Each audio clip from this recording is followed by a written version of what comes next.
The big story yesterday was a legal fight surrounding Steve Bannon. Remember, he was supposed to testify before the House Intelligence Committee during the day yesterday. Camera crews caught him walking out last night.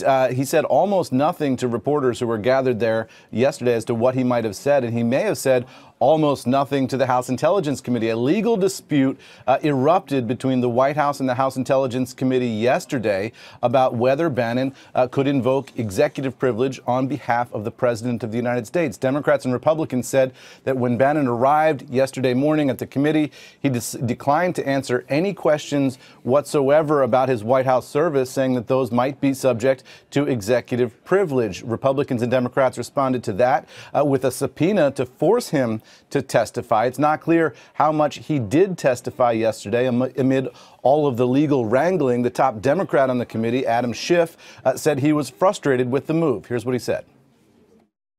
This was effectively a gag order by the White House, preventing this witness from answering almost any question concerning his time in the transition or the administration, and many questions even after he left the administration. White House Press Secretary Sarah Huckabee Sanders was asked yesterday whether or not the White House stepped in to block Bannon from testifying. Here's how she answered that question. That's something that I would refer to attorneys on that matter, and specifically Steve Bannon's attorneys. Look, we've been completely cooperative throughout this entire process. We're going to continue to be cooperative, but we're also going to maintain some of the executive privileges here at the White House.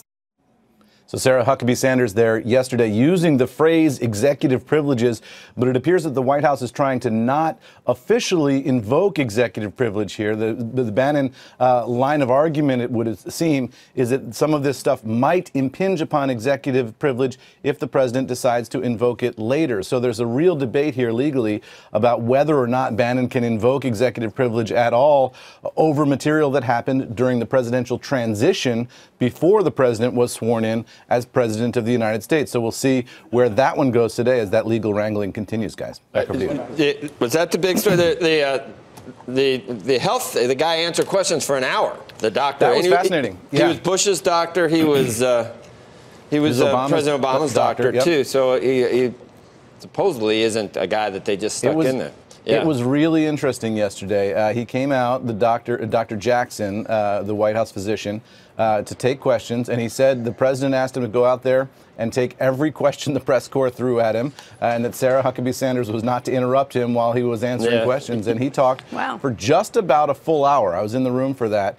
He said that the president is 75 inches tall, 239 pounds. He said the president could stand to lose a little weight, but otherwise is in great health and has excellent genes. Yeah, so, and cognitive, 30 out of 30 on the cognitive test. But Democrats aren't satisfied with the cognitive tests. They're pushing for a psychiatric test because apparently he still disagrees with a lot of liberal principles. So I mean, we need is that a mark of insanity? We need some type of. Well, they've been saying that for months. I mean, he has all these disagreements on things that we know are true.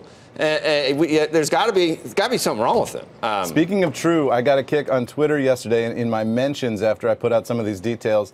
A lot of people were very skeptical that the president does, in fact, weigh 239 pounds. They think he weighs more than that, and they might be shaving a few numbers the there. Camera adds weight. I don't weigh what people think I weigh either. Believe me, I know it, Joe. I do this for a living. You know, in a perfect world, the camera would add hair, not weight. But well, yeah, right. But it doesn't. The people who were skeptical of the president's weight were calling themselves girthers on Twitter yesterday. They called themselves what? Girthers. So that was new. That's a new conspiracy theory. Hey there, thanks for checking out CNBC on YouTube. Be sure to subscribe to stay up to date on all of the day's biggest stories. You can also click on any of the videos around me to watch the latest from CNBC. Thanks for watching.